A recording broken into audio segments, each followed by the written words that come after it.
Welcome, friends, to the Gaijin Animation Appreciation Hour with your hosts, Sig Bisley and Colt Mauser. Before we get started, please be sure to like this video and subscribe for more content just like this. Now, let the animation appreciation commence. I feel like it's kind of pointless to do a video of this because it's Yeah, spoiler alert Probably up front. Not to kill anybody who's going to watch this, but you need to watch this. But anyway. it's the most classic thing probably ever. I don't know if I go that far, but it's pretty damn classic. Probably It can fight it out with Fist of the North Star. ever. Most classic movie ever. So what the hell are we talking about? It's the most classic It is anime Fist of the North Star movie, film too. of the 80s. That's Fist of the North Star movie is also the 80s. It's not as good as whatever. We're not going to get into it. No. Anyway, what are we talking about? We're talking about GOLGO 13, The Professional from 1983, baby. This is based on the manga of the same name, which has been running since 1968. Pretty fucking Continually. legendary. It's one of the few things that can put One Piece to shame for its running length and its number of volumes. So that tells you how damn popular GOLGO 13 is. It's got volumes. Anyway, GOLGO 13, The Professional, the movie is what we're talking about from 1983. It's an oldie. Directed by Osamu Dezaki, who's done a lot of classic stuff. So he actually did the original Oshida no Joe series and movies. So if you like Megalobox, he did the movies and If you like Megalobox, Anime. but super depressing. yes, and the original non-future version. He did the Blackjack movie in OVA. Oh, man, He did 4 random Lupin movies. I'm sure I've seen them, but they I'm sure didn't. I've seen them because I've made a point. to They see didn't jump every out at me as Lupin ones movie that I can. particularly stuck with me. But it was a long time ago and I was very drunk. that. He did Space Adventure Cobra TV and the movie as well. So Hell yeah. some pretty classic stuff there. And we'll have to talk about Cobra at some point too. Whatever. Yeah, I was just going to say that. Great series, great movie. That slipped through the Anyway. cracks. Writer is Shukei Nagasaka. Not a lot of writing credits. Few live action things, all from the 70s pretty much. Kakaida, 2 Kakaida series actually. Nice. Kamen Rider X, live action Lone Wolf and Cub. So wrote some of those. Makes sense. It has that kind of feel. Yeah, it does. Studio here is Tokyo Movie Shinsa, otherwise known as TMS Entertainment. That's where you're going to see him nowadays. Boom. That's going to seem pretty well known because they did Lupin, all the Lupin. They did, Detective Conan, Hamtaro. Remember Hamtaro? D. yeah. Gray Man. Recently, they did Dr. Stone and Megalobox. Which God, remember how big makes D. sense. Gray Man was back in the day? Oh yeah, huge. Fucking that fucked still shit is up over in the there. 90s, yeah. Um, No, but when the anime came out over here, it Yeah. was a big deal. it was a big deal. It was a And Megalobox, like I just said, and Dr. Stone. And then they actually worked on a ton of Western series, and it's a lot of big Western series. Inspector Gadget, Wow. The Real Ghostbusters, Wow. DuckTales, Wow. Tiny Toon Adventures, Wow. Animaniacs, Wow again. Batman the Animated Series, Oh, damn. and Spider-Man the Animated Series. Damn. So TMS has done, and they got a laundry list. They're like AIC or Project IG. Project That's pretty Production fucking IG, epic, like, though. Like, especially Batman the Animated Series. yeah, a lot of Western work too, Like, so it's what's pretty cool. fucking better than that? How much? I don't know if they did the primary animation for that or what they did, but still really cool. Yeah, still cool, though. Anyway, and as I said before, it's based on the long, very long-running manga series by TAKAO Saito, which was continually running up until the beer virus of unknown origins hit. Yeah. And it only went on a brief hiatus, but it's been continually running since 1968, which is just crazy. It was wild. So anyway, what in the hell is GOLGO 13 about? Well, it's very simple. It's It's basically very simple. You already know because you've probably seen it. probably, but it's basically what if James Bond was instead an assassin and just way, dialed up to 11, way more over the top. Fucking cold-blooded. That's basically what it is, right?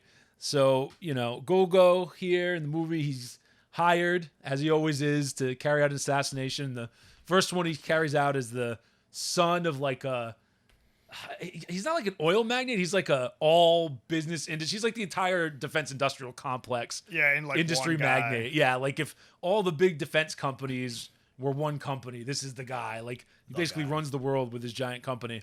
But his son on the day that He has the old man's... and he has a diamond in his tooth for some reason. Yeah, he does. I love them making a point of that, like, shiny diamond. But the old man's going to give over, control of the company to his kid, and his kid gets shot on the yacht from, a million miles away because it's GOLGO 13 with his custom M16, which doesn't seem like a good choice for a sniper rifle. I fucking love that it's like a Vietnam era, like, crap ass M16. It's like so good. We won't talk about when he like snipes people full auto with it. Oh my God, that was amazing. I was going to bring that up later because it's so fucking retarded. So ridiculous. But anyway, kills him, and then goes on to, other jobs.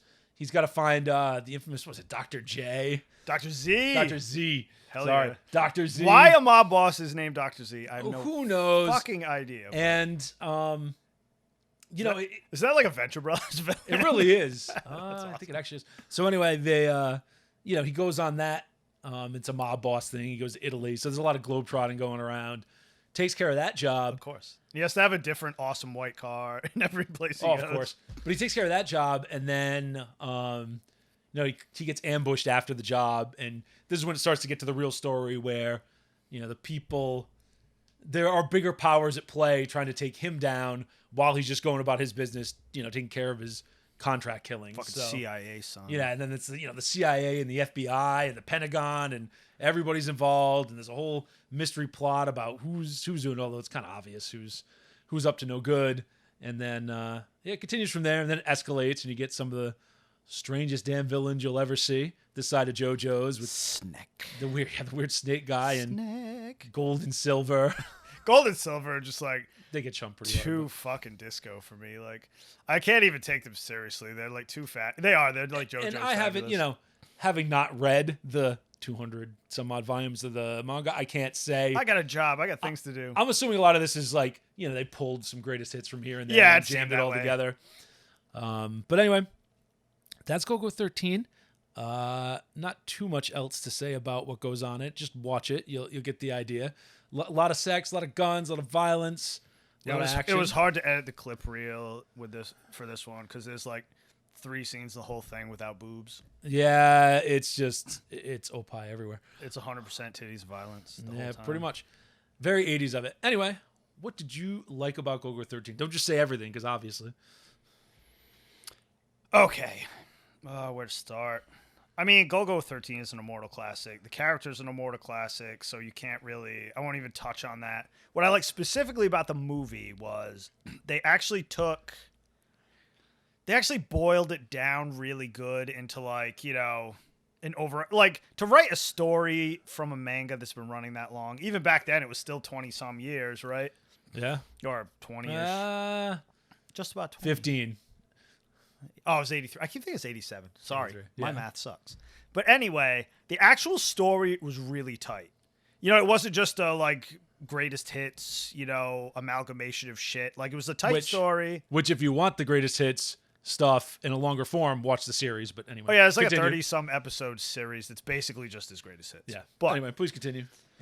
But anyway, yeah, it was like a really well-written, tight story. And like every question I had about it, because it's like, why the fuck is this guy obsessed with the assassin that killed his son instead of who hired the assassin? Yeah, they solved that one. Then they directly address that later. Like, they tie up all the loose ends. Yeah, like they tie up all the loose ends. Great. Super fucking satisfying. Like, he's cold-blooded, but like he gives you a little hint of humanity. Just enough. Just a taste. Well, plus they don't really address it here, but GOLGO 13 doesn't just take every job. No, he only takes doesn't, like specific like ones. if you tell him, hey, go kill some kids, he's going to be like, no, I'm not going to do that. Like, he has to accept the job. And they hinted it in this, but, when you've seen more of it, because like I said, I haven't really read it, but I have seen a lot of that other series. And well, the guy that hired him to kill Dr. Z was like, a priest who was in like a mob family, but he left to become a priest. And like, Dr. Z fucking like mowed down his whole family. So he's just like, including the women and children.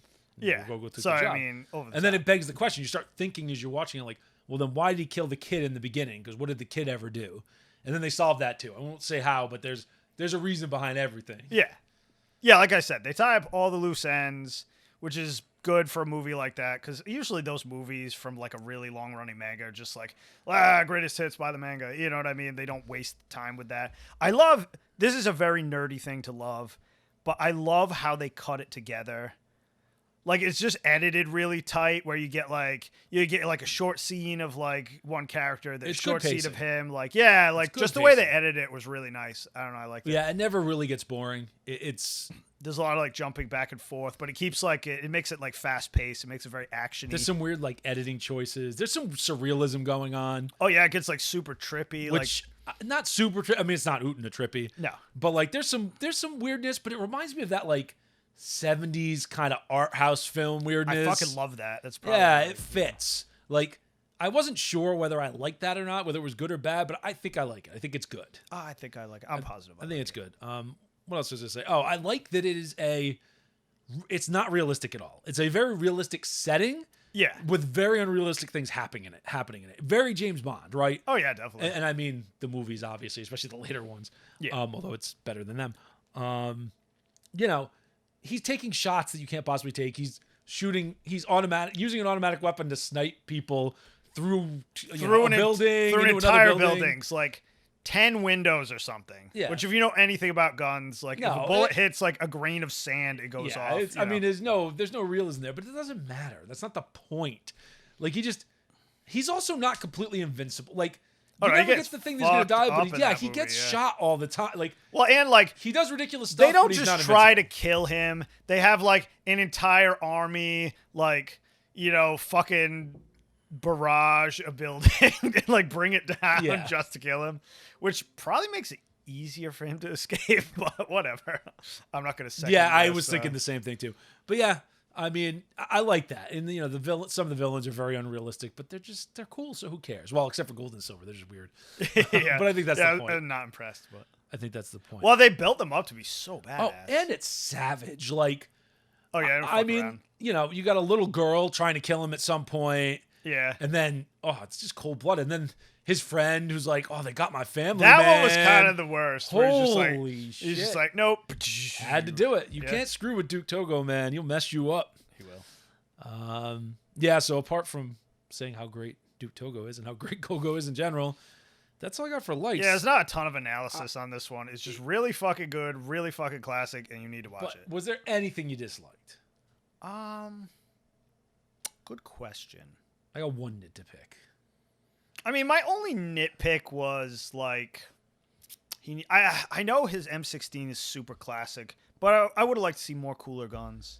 Yeah, it would be nice to see him different ways of murdering people. He probably does in the manga, but it would be nice to see different. Like that might be his weapon of choice, but it would be cool to see him, much like James Bond, switch out. Yeah. Like, well, because this is a long range shot, so I got to use this, or this is short. Yeah, because he had that M16 at the beginning, which was fine. But then, like when he got the souped up one, that shot with an M16 didn't make any sense. But yeah, right. But when he got the souped up one from Rita, they're supposed to be super badass. It looked exactly like the other one. It just had a giant fucking scope on it. Like whatever. So an electronic trigger. What the fuck even is that? I don't know. Maybe you want no trigger pull. I have no idea. It's such a Japanese thing, right? In order to make it better, it must be electronic. So that's a good point. The one nit I'll pick is, and I know they did this just to show off, but what is it? God, 38 years later, that CG they use for those couple scenes. I was gonna mention that, and it's just these couple scenes near the end. They're like, you can basically ignore it, but oh my God, is it bad? It's kind of nostalgic though, because it's like shit from it's like PBS shit from when you were a kid. It is horrendous, terrible, but it's from 1983. Yeah, so you don't expect it to be good, and I get that they were just trying to push the envelope a little bit, so I can't really fault them for it. It's just, it definitely sticks out like a sore thumb, especially when the animation itself looks so good. Yeah, well, it looks like it doesn't even look like a shitty video game. It looks like, it's terrible. It's just absolutely terrible. It probably looks better than an Atari game at the time, though. Oh yeah, you know what I mean. Well, it's 1983. I was actually kind of impressed for 1983, but it doesn't belong in a movie. That's my point. Like, I was impressed for 83, but they should have tried it and been like, nah. This looks like just shit. regular animated. It's fine. I can see why they did it. And they didn't hide it behind something else. Like, if they use that looking animation for like a like in regular animation, like this is a CG scene or this is something else. Well, but they didn't mix it with regular animation. They troned it basically. You know what I mean? They didn't mix it with regular animation, so I think it looked better. But my point is, if they used it for something else and not trying to depict reality. Oh yeah. You know what I mean? No, I know Like, what you mean. It was supposed to blend seamlessly with the rest of the movie. It's not going to work. It should have been like on a TV or something. You know what I mean? Then it would have been okay. It was funny that could have played it off. picked all like super square things though. It was just like buildings and like Helicopters, angular ass helicopters. but they put guys in them, and it just doesn't work. Yeah, no. Look like Anyway, that's the nit I had to pick. yeah, that's about it though. But anyway, I mean, it's fucking GOLGO 13. Like, Yeah. watch this. Like I said, it was pointless to do this video. I just kind of wanted to watch it again, and why not? No, right? watch this. Watch Queen Bee if you're feeling bored, because that's got some funny stuff too. Oh, it's got Same director. doesn't have the fucking grenade in the mouth thing. No, that's in this one. He saves a grenade in the guy's mouth, and then the No. head comes off. No. Oh, the other, yeah, this. You know the one. I'm Okay, they got talking a lot more. There's a lot of grenades and mouths going on in GOLGO. I do know the one you're talking about is different. It's also got the milk has gone bad. That's going bad.